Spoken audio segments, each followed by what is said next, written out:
y no me refiero a la embajada. Con 10 orcitos hacemos sopa, segundo y hasta postrecito.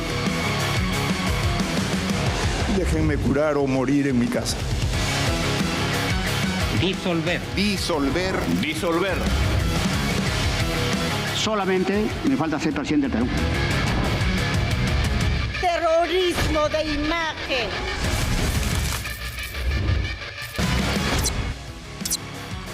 Bienvenidos a Contracorriente. Como anunciáramos ayer, que nos faltó tiempo para conversar a fondo con el doctor Aníbal Quiroga. Y ¿saben qué? Mejor, porque el día de hoy hay mucho más que preguntarle con este anuncio, porque no es un adelanto, simplemente la presidenta ha cumplido con su mandato constitucional de convocar elecciones antes o en el mismo 12 de abril del 2025. Es la fecha límite, pero ha sorprendido que lo haya anunciado antes. Vamos a ir paso a paso para que nos vaya explicando el doctor Aníbal Quiroga, que es un especialista en la Constitución, y que podamos ir un poco absolviendo las dudas que puedan tener nuestros televidentes. Doctor Quiroga, ahora sí, con todo el tiempo del mundo, bienvenido. ¿Cómo estás, Augusto? ¿Qué tal? Encantado de estar aquí. ¿Le sorprendió, doctor, el anuncio que hizo hoy día Dina Boluarte? No realmente, no es un anuncio un tanto prematuro, pero que de alguna manera sale al paso de lo que se está diciendo en los últimos días en las redes respecto a un merinazo, ¿no? Quieren volver a hacer un merinazo, quieren forzar la vacancia presidencial, eso no se entiende, porque falta menos de un poco más de un año para las elecciones. Entonces, el límite constitucional es el 12 de abril. La presidenta se ha adelantado unos días a anunciarlo, pero está ahí, ¿no? De alguna manera, al haber fijado la fecha de las elecciones, trata de cortar paso a los pedidos de vacancia, ¿no? Porque sí, ya entramos en lo que los gringos llaman el año del pato cojo, es el último año del gobierno. Sí, lame duck. Muchos estaban calculando el tiempo hacia el 12 de abril, pensando que esa era la fecha en la que correspondía hacer el anuncio, un año antes. Hasta un año antes, dice la Constitución, pero puede ser antes también. Previamente, ¿hay algún límite? ¿Qué establece la Constitución? Que las elecciones se convocan cuando menos un año antes de... ¿Cuándo menos? Cuando menos. Entonces el límite era el 12, pero podría ser el 11, el 10, el 9, como ahora ha sido el 25 de marzo, ¿no? ¿No puede ser también 3 meses antes del 12 de abril? Digamos, no resulta razonable, ¿no? ¿Pero se puede? Sí, en teoría se podría, sí. O sea, la Constitución permite hasta el 12 así es. de abril del 2025. Consultaba en la mañana qué pasa si hubiese hipotéticamente una vacancia de la presidenta Boluarte, se altera, el proceso electoral no se altera, ya está convocado. De hecho, ya hemos pasado por eso, porque cuando se vaca Vizcarra y asciende Sagasti, ya estaban convocadas las elecciones y su mandato como presidente transitorio fue solo 9 meses. Claro, exacto. Bueno, en el interín tuvimos a Manuel Merino, ¿no? Antes, ¿no? Primero fue, digamos, Manuel Merino, luego vino... Manuel Merino sucede constitucionalmente a Martín Vizcarra. Martín Vizcarra. Que era lo correcto. Una semana y luego viene Sagasti, ¿no? Pero él no es vacado, él renuncia por la presión de la calle. Manuel Merino renuncia, efectivamente, un domingo. Y así podría sucederle a Dina Boluarte, es decir, una sucesión del presidente del Congreso a la presidencia, y a ese personaje también se le puede vacar, sí, y a su vez asumiría... En teoría sí, pero resulta un poco absurdo en la política ahora, faltando un año para las elecciones. No, pero simplemente para conocer qué es lo que permite la Constitución. Lo que pasa es que hay dos corrientes claramente marcadas, ¿no? Una, que está preparando las elecciones del 2026, juntando a su gente, en fin, hay un montón, es un papelón lo que está en el proceso electoral, y otra que quiere repetir digamos, el esquema de Sagasti, ¿no? En este corsi recorsi, que quisiera vacar a la presidenta, poner en el Congreso a un presidente de su simpatía, ¿no es cierto?, y gobernar y tomar las riendas de gobierno sin haber sido elegidos para eso. Entonces, claro, es que es un grupo político, claro, que tiene mucha presencia en el sistema de justicia y en los medios de comunicación. Algunos medios, sí. Y pueden ejercer una presión coordinada, sí, para no derrocar a un presidente. Pero no creo que eso pase. Hoy en día creo que ya no tanto, ¿no? Por dos razones. Primero, porque Vico explicaba que el corsi y el recorsi no siempre coinciden. Y en segundo lugar, los chicos dicen en los juegos chiste repetido sale podrido. O sea, es difícil que un esquema que ocurrió en el año... Que la vuelvan a hacer. Vuelvan a hacer exactamente igual. Yo creo que ahora la gente está pensando más en el Congreso bicameral del año 26 y quién va a ser el presidente del año 26, porque es jugar con fuego y además jugar con 9 meses, 11 meses de presidencia versus 5 años de mandato normal. Pero yo tengo la impresión, doctor Quiroga, y usted me dirá cuál es su punto de vista, de que tenemos un Ministerio Público politizado y que Delia Espinosa está en la corriente de ciertos grupos políticos que precisamente buscan generar una situación caótica para ver si pueden, a río revuelto, aprovechar, quizás tomar el poder, cuando no pueden hacerlo por la vía electoral, por el voto popular, porque, digamos, consiguen muy poco porcentaje sus representantes, no tienen arrastre, no tienen poder de convencimiento. Sin embargo, siempre están ahí metidos en el poder, ¿no? Esta izquierda progresista o la que algunos llaman la izquierda caviar. Claro, lo que ocurre es que, de alguna manera, hay dos tipos de políticos, ¿no? El que cree en la democracia y juega las elecciones y participa, y el que quiere cortar camino, ¿no? Digamos, hemos visto que cuando Castillo gana, algunos fiscales estuvieron comprometidos en mantenerlo en el poder. Entonces, efectivamente, el Ministerio Público, en algunos casos... hasta un ministro que era fiscal. Así es. De alguna manera, el Ministerio Público ahora está dando muestras de cierto intervencionismo en la política. Eso es lo que se llama el lawfare, ¿no? Tanto el Ministerio Público como el Poder Judicial también, en algunos casos. Y la lucha política se traslada a los tribunales. Ya la Fiscalía dice, yo solamente denuncio, pero claro, denuncia a medio mundo. Por poner un ejemplo, ¿no?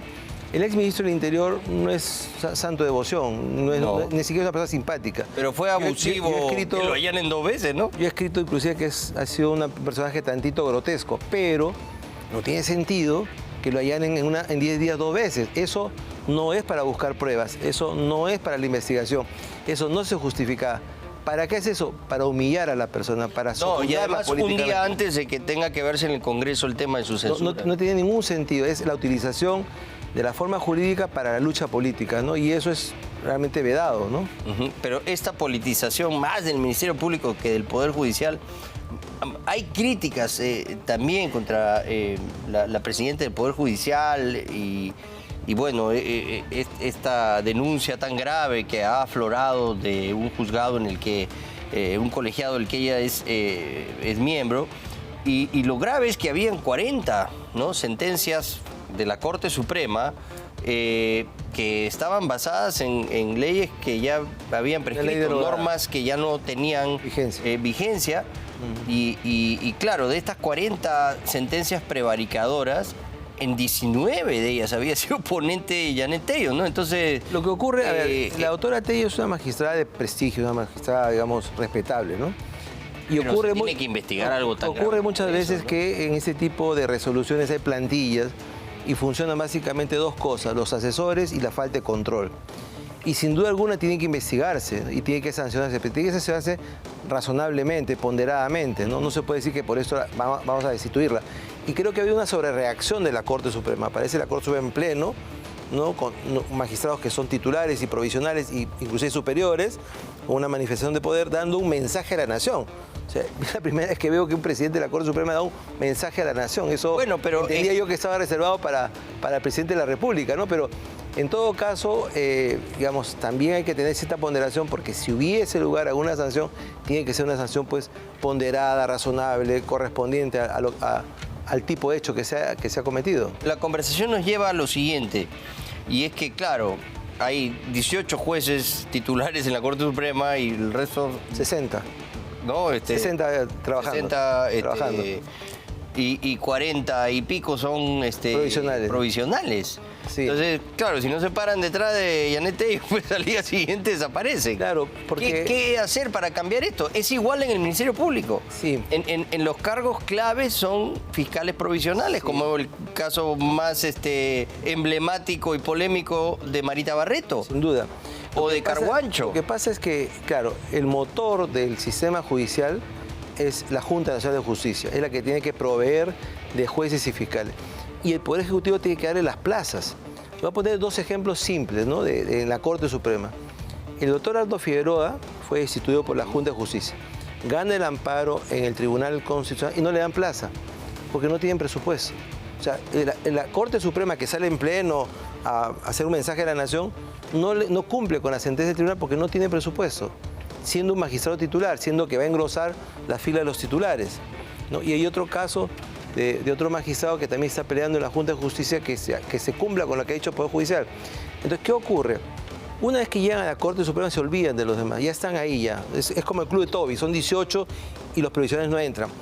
Y de hace 25 años, y yo he criticado mucho esto y se me ha criticado por eso también, el poder de los provisionales está en la mano del presidente del Poder Judicial, claro, en el dedito, pues. ¿no? Con un oficio dice el señor Augusto Zorrich, pasa de la Corte de Apurímac a Lima.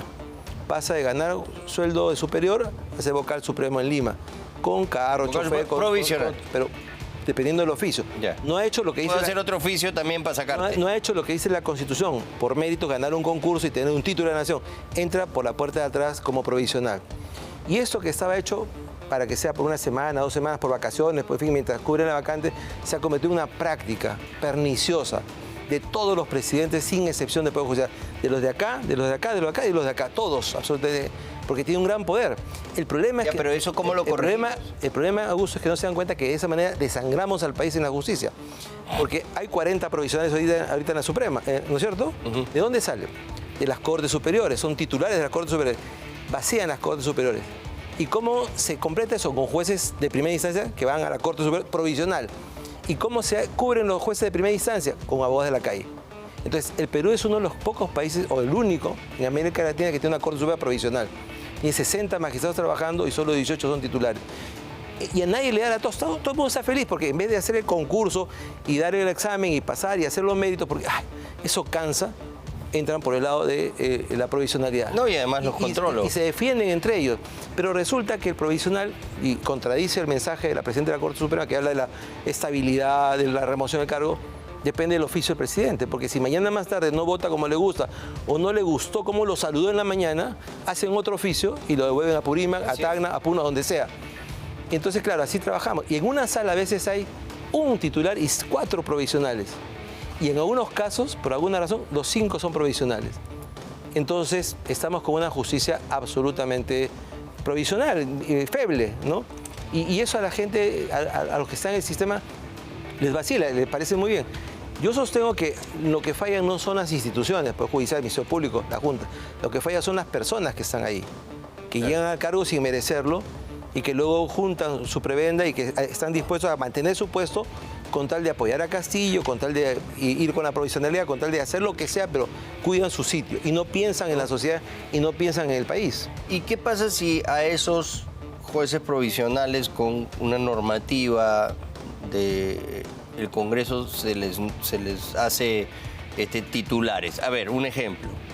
El juicio de Pedro Castillo, un juicio muy importante. Estás poniendo en el banquillo a un presidente acusado de haber dado un golpe de Estado, nada menos. Esto es esencial para establecer además jurisprudencia y proteger a la democracia de estos actos deleznables en el futuro. El juez José Neira Flores es un juez provisional hace 20 años. Yo lo veo en sus intervenciones y parece un tipo que sabe lo que está haciendo. Es un buen procesalista penal, etcétera. Y, o sea, yo te digo, ¿por qué no empezar a revisar los casos de lo que ya tenemos y nombrarlos simplemente titulares a todos los que están de provisionales y acabas con el problema? Yo creo que ¿El Congreso puede hacer eso primero? Sin duda, pero yo creo que la solución estaría en 2 niveles, el inmediato y el mediato. En el inmediato, lo que hay que hacer es sincerar a la Corte Suprema. Augusto, si hace 25 años trabajan con 40 o 50 magistrados, hay que elevar el número de magistrados de la Corte Suprema. Porque se convierte en un club de Toby. Por ejemplo, dicen, la sala plena ha decidido. A la sala plena, sí, solo entran 18. Los otros 40 están fuera, se quedan afuera en la puerta, ¿no? Entonces, ya se presentó un proyecto de ley en algún momento al Congreso para elevar a 30 el número de magistrados de la Corte Suprema. Pero eso pasa, primero, por repartir el poder, porque comprenderá tú y la teleaudiencia que el poder entre 18 es más fuerte que el poder entre 30, claro, ¿no? Y en segundo lugar, pasa porque el Poder Ejecutivo le dé presupuesto, porque es la manera como el Poder Ejecutivo ahorca a la Corte Suprema, ahorca a la Fiscalía, no le dan plazas, no le dan presupuesto. Entonces, Basadre contaba que en el siglo XIX habían 2 funcionarios que mendigaban su salario, los militares y los jueces. En el gobierno de Alan García, los jueces, había un día que no despachaban. el día 27 o 28. Todos iban al Banco Nación a cobrar, porque no tenían fondos los cheques y solo cobraban los primeros. Y en algunos casos tenían que darle una propina al cajero del Banco de la Nación para que pasara un cheque sin fondos del Banco de la Nación. Entonces, ¿qué es lo que quiero decir con esto? Tenemos una justicia cenicienta. Eso, ¿eh? Esa es la verdad, esa es historia. Tenemos una justicia cenicienta. Cuando yo era practicante, me encontré con 3 tomos inmensos de los años 70. El estudio de la reforma del Poder Judicial. El Poder Judicial ha estado en reforma toda la vida, pero no ha habido una decisión política, una decisión de Estado de tener un Poder Judicial serio, fuerte, equivalente, porque se convierte en un control de poder. Y al poder no le gusta ser controlado. Entonces, hay que, en lo inmediato, cambiar la ley, sincerar el tema. Si trabajas con 30 personas, pon 30 personas pues, titulares. Ya. ¿Y esta reforma de dónde va a venir, Aníbal? Porque esta reforma el no puede salir del Congreso, no puede salir de... Pero le corresponde al Congreso hacerla. Sí, Si no, pero... ¿qué se haría? Pero va a parecer más una... ¿Plebiscito? Va a parecer más una reacción contra las instituciones que se van a defender. Pero Lo que tiene que tener nacer del Congreso, ¿no? Sí, pero tiene que haber un acuerdo nacional. O sea, todas las fuerzas políticas tienen que sincerarse y decir qué justicia queremos. No queremos una justicia para mis amigos o que me proteja a mí, Pero que persiga a los demás, sino para todos. Cerrón, que está prófugo, APP, que está con... No hay otra alternativa. O sea, no hay, Una nadie reforma- quiere que los investiguen, pues. Una reforma desde el Congreso va a fracasar. Eso lo puedo ver claramente, ha pasado en los últimos 40 años. Una reforma desde el Ejecutivo va a fracasar. Una reforma desde el propio Poder Judicial o el Ministerio Público endogámica tampoco funciona. Entonces, ¿de dónde tiene que Tiene nacer? que haber un acuerdo nacional de decir, bueno, el país no da más y el pueblo, ¿El acuerdo nacional la de población necesita de todas las fuerzas políticas. Necesitamos una justicia Está contaminada. moderna. No, bueno, hay que descontaminarla, ¿no? Hay gente importante. De hecho, de ese grupo político va a salir el próximo presidente de la República, ¿no?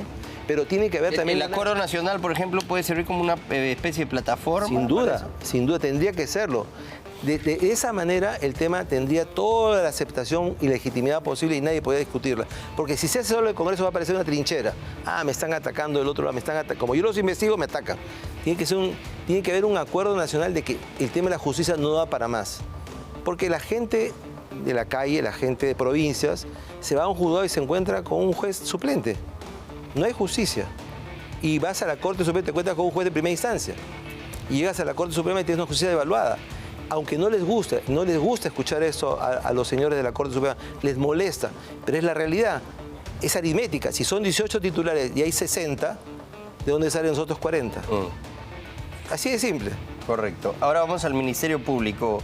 Delia Espinosa anuncia, después del escándalo de haber blindado a Pablo Sánchez por el caso de una intromisión irregular, evidente, ilegal, en contra de una diligencia para la que perfectamente estaba habilitado el fiscal Rodrigo Rurruch, y con quien estaba además Carlos Rivera coordinando y, bueno, a ver, le pide una exhibición del material que ha emitido en su portal, ¿no? De manera voluntaria. No, un allanamiento, orden de juez, esa mentira la repite todo el mundo. He visto hasta conductores de televisión, de canales importantes, decir un allanamiento sin orden judicial, y es lo que hizo Rurruch, lo cual es falso. Y llega envalentonado Gorriti con Rosa María Palacio y llaman por teléfono a Pablo Sánchez y Pablo Sánchez da la orden de que esa diligencia se detenga. Entonces parece que ha habido una negociación a la hora de los votos para elegir al próximo fiscal de la Nación, porque Juan Carlos Villena estaba de interino luego de la debacle de Patricia Benavides, y ahí, bueno, según las investigaciones que manejamos, le otorga el voto, ¿no? Que además era dirimente de Pablo Sánchez, porque eran solo 4 fiscales supremos que elegían, y eligen a Delia Espinosa. Pero a cambio ella lo tenía que limpiar de Pablo Sánchez y de Chisac, cosa que sucede. Entonces, esto es gravísimo y le ha generado un problema grueso en el Congreso. Ya hay además una reacción de la opinión pública porque es muy evidente lo que ha pasado. Y un poco para lavarse la cara ha dicho, vamos a abrir investigación ahora por los dichos de Jaime Villanueva, ¿no? A Zoraida Ábalos, a Pablo Sánchez, a Vela, ¿no? Etcétera. Y de ahí se ha ido a Países Bajos. Y a una de las investigadas que ha anunciado, ¿no? Recientemente, le deja el encargo de la Fiscalía de la Nación, Zoraida Ábalos. Entonces, aquí vemos que hay un cambalache, ¿no? En la cabeza del Ministerio Público. Sí, como decía una antigua profesora, si no es una falta ética, es una falta estética, ¿no? Yo creo que sí, sin duda no se entiende mucho. La impresión que yo tengo es que la señora fiscal de la Nación, con todo el respeto que merece, es una persona impulsiva, ¿no? Y que a veces no medita lo que hace. Por otro lado, en la administración pública los viajes son deliciosos, una cosa que son casi irresistibles, ¿no? Entonces, no ha medido las consecuencias de encargarle la Fiscalía de la Nación a quien la está investigando. Y eso, ante la opinión pública, no se ve bien.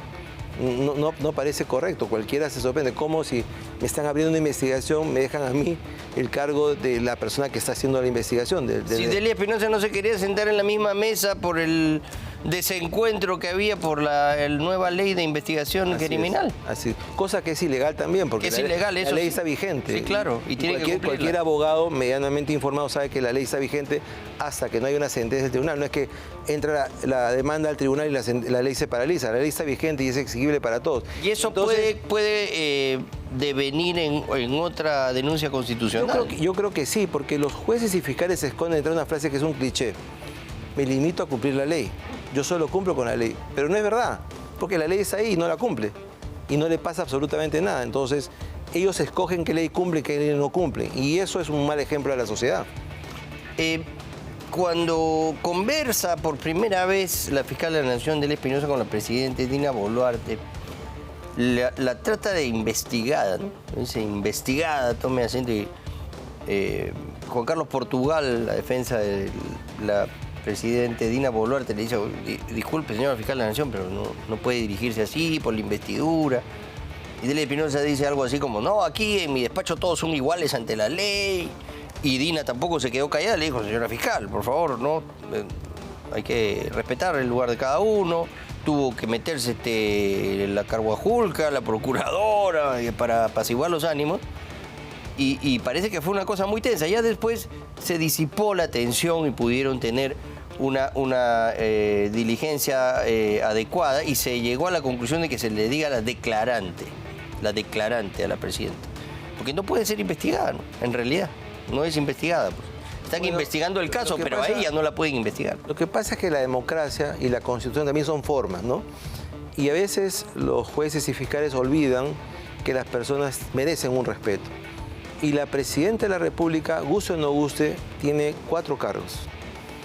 Representa a la nación, personifica a la nación, dirige las relaciones internacionales, es presidente del Poder Ejecutivo y además es jefe, comandante supremo de las Fuerzas Armadas y Policiales. Por lo tanto, investigada o no, es la señora presidenta de la República, claro, como ella es la señora fiscal de la Nación. Yo no puedo decir fiscal o funcionaria, ¿no? La señora fiscal de la Nación. Es el título que tiene. Y la otra tiene un título democrático. Bueno, entonces, en las democracias modernas, democracias cultas, las formas se respetan. En España, por ejemplo, a los jueces dicen su señoría, ¿no? A los jueces dicen su señoría. Sí. Hay cierto respeto. No es el presidente, es el señor presidente. Entonces, pero cuando eso ocurre, además, con otro detalle, la señora presidenta tenía el derecho de pedirle a ella que vaya a su despacho. Sí, y ella va, y en vez de responder democráticamente a eso con un mínimo de respeto, la trata de esa manera. Ya, pero no es el único caso. Habla mal de ella. En el desencuentro también, por decirlo de una manera elegante, porque decir algo más grave que eso, lo que pasa es que la presidenta del TC, Luz Pacheco, es una persona que sí entiende la dimensión del cargo que tienen, y siempre ha sido muy prudente y me parece muy bien. Pero lo que ella denunciaba era que había habido un seguimiento fruto de una serie de investigaciones que cuestionaban ellos, ¿no? Cuestionaban la legalidad de estos seguimientos basados en estas versiones que habían dado supuestamente colaboradores eficaces, que también aparecieron de manera oportuna y que generaron el primer allanamiento en contra del ministro Juan José Santibáñez, que él supuestamente había entregado $20.000 a un magistrado, me parece que Gutiérrez Tixe, que después lo negó también. Pero basados en eso, parece que han empezado a hacerle seguimiento a los miembros del TC, cosa que es ilegal porque están aforados. ¿Qué cosa es lo que yo observo? Y le dice, la señora, no sé qué, la señora, refiriéndose a la presidenta del Tribunal Constitucional, ¿no? En una entrevista en RPP. Eso habla mal de quien lo dice, no de quien lo recibe. En segundo lugar, lo que yo observo es que en la Fiscalía, ¿no es cierto?, hay como una especie de decaimiento de las formas procesales. Entonces, no es de ahora mismo, ¿no? Es de hace un tiempo. Uno antes se burlaba, decía abogados de Mapirio, abogados de Zángaro, para, digamos, adjetivar el tema tinterillesco, ¿no? No le gusta la resolución del juez Checkley porque es independiente, es un buen juez. No le gusta que no le den la razón, no le gusta que le den una detención preventiva. ¿Qué cosa hace? Lo involucra en una investigación para inhibirlo. Eso es fraude procesal. No le gusta lo que hizo la jueza del amparo en el caso del señor Benavides, le incluyen una investigación para que suelte el amparo. Pero sí está manejando la justicia hace años. No les gusta, entonces, en este caso, ¿qué ocurre? No les gusta la independencia del Tribunal Constitucional, no les gusta ir al tribunal y perder. No les gusta. El señor Vela se quejaba, decía, ¿cómo puede ser posible que 5 magistrados digan más que 13? Como si fuera un tema aritmético. No les gusta porque saben que en el tribunal hay una independencia. Entonces los empiezan a investigar. Investigan al señor Morales por el tema de Patricia Benavides, ahora quieren investigar a otros por el tema del otro.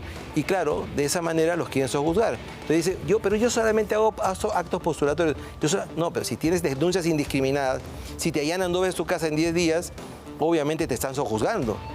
O sea, y si encima vas y te tratan, ¿no es cierto?, de delincuente para abajo, obviamente te están sojuzgando. Bueno, pero el vocero oficial, ¿no?, el fiscal Víctor Cuba, que tiene una trayectoria conocida en el MP, se atrevió a decir que no, que ese Tribunal Constitucional no está deslegitimado porque lo ha nombrado este Congreso. Bueno, es que ese es el problema, ¿no? Hemos puesto el mundo al revés, ¿no? La pirámide jurídica establece que la Corte Suprema y el Tribunal están por encima del sistema jurídico. Sí, claro. Y lo ponen al revés. Ellos están por encima del sistema jurídico. Ellos están por encima del Tribunal Constitucional. Ellos no cumplen la sentencia del tribunal. Hay una norma en el Código Procesal que dice los jueces y el sistema jurídico están obligados a acatar obligatoriamente la sentencia del Tribunal Constitucional y los fundamentos que diga. ¿Y qué pasa si no lo hace? Bueno, deberían ser objeto de una denuncia, pero no lo hacen. ¿Pero qué puede pasar? Ahí lo que hay ahora es una rebeldía de Ministerio Público. Cuando el Ministerio Público dice, no, es yo creo que es una infracción constitucional. Cuando dice, esa ley... O sea, tiene que ir al Congreso. Claro, como no me gusta la ley, no la cumplo. Como no me gusta el tribunal, entonces lo delegitimo. Todo el mundo sabe, 2 más 2 es 4, que el tribunal lo elige el Congreso, pero es un buen tribunal.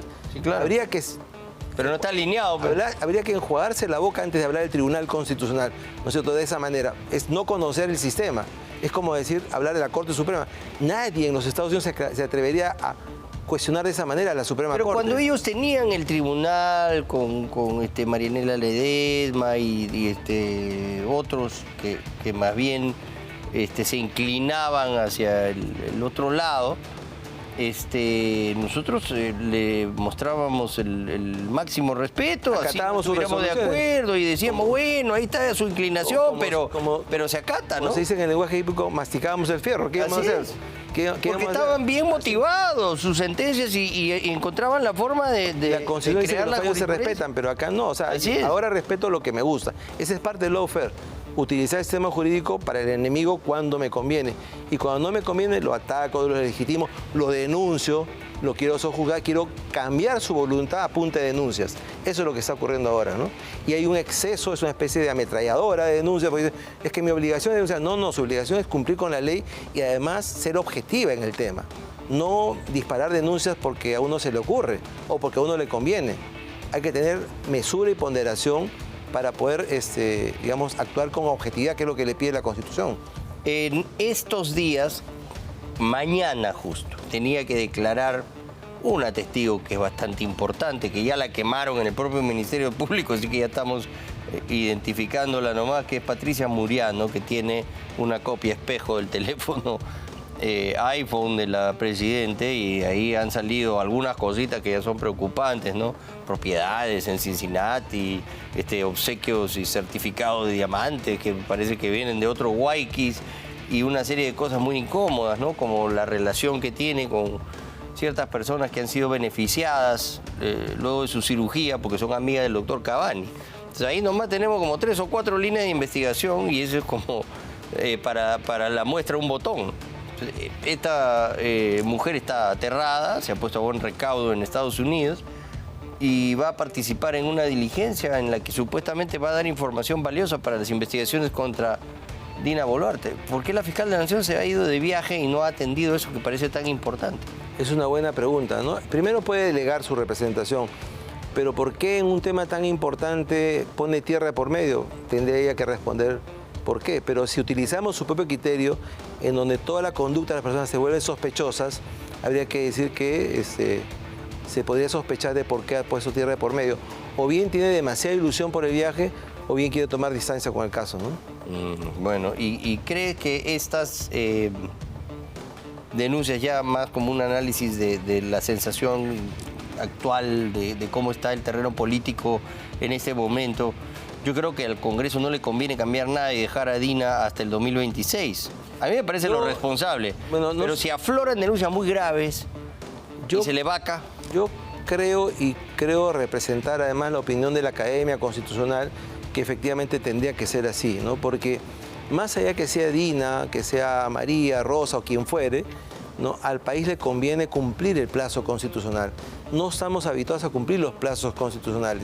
Si se 6 presidentes en 8 años. Así es, si se produce el cambio el año 26, sería el 6º recambio consecutivo. Eso es histórico en el país, eso no ocurrió nunca. Entonces tenemos que acostumbrarnos a que el partido tiene 2 tiempos de 45 minutos. Claro. Y no que no se acabe el segundo tiempo al minuto 30, porque eso le conviene al país, más allá de los personajes. Mañana más tarde, como ocurrió con el presidente Kuczynski, con el presidente Humala, cuando acabe su presidencia le tocarán la puerta y vendrá una jauría de fiscales. Sí, claro. Pero hasta entonces el país le conviene cumplir con los plazos. Pero está bien hacer las investigaciones y cautelar, ¿no? La información, y luego cuando corresponda según Constitución se le hace... Eso ya lo hemos visto y ya ha pasado. Ya está. Con Vizcarra, con Kuczynski, con el propio presidente Humala, ¿no? Entonces, yo creo que de momento, malo que bueno, así cojos tendríamos que llegar al año 26. Va a haber un club social en Barbadillo. Y hacer las elecciones y que elijamos mejor el año 26. Sin duda. Bueno, gracias Aníbal por haber estado con nosotros esta noche. Y qué bueno que fue hoy, en verdad, porque teníamos muchas cosas que aclarar respecto de este anuncio sorpresivo que removió todas las redacciones de anuncio de elecciones antes de la fecha que... Como una fuga hacia adelante, ¿no? O sea, sí, sale al paso de los merinazos y el anuncio de la vacancia. Es una buena jugada, en verdad. Es una jugada interesante, sí. Sí, sí, muy bien. Gracias, ha estado con nosotros el doctor Aníbal Quiroga. Antes de ir al corte, tenemos una importante mención para ustedes. Si eres propietario y pones música para darle más onda a tu negocio, seguro sabes que es importante reconocer el trabajo de los autores y compositores. Y ahora Updike hace que este proceso sea más sencillo y seguro. Olvídate de los pagos en efectivo. Solo abre la app del BBVA o Yape, busca Updike en Pagar Servicios, ingresa tus datos y listo. Ya está cancelado. Súmate al cambio, ahorra tiempo y sobre todo reconoce el talento detrás de cada canción.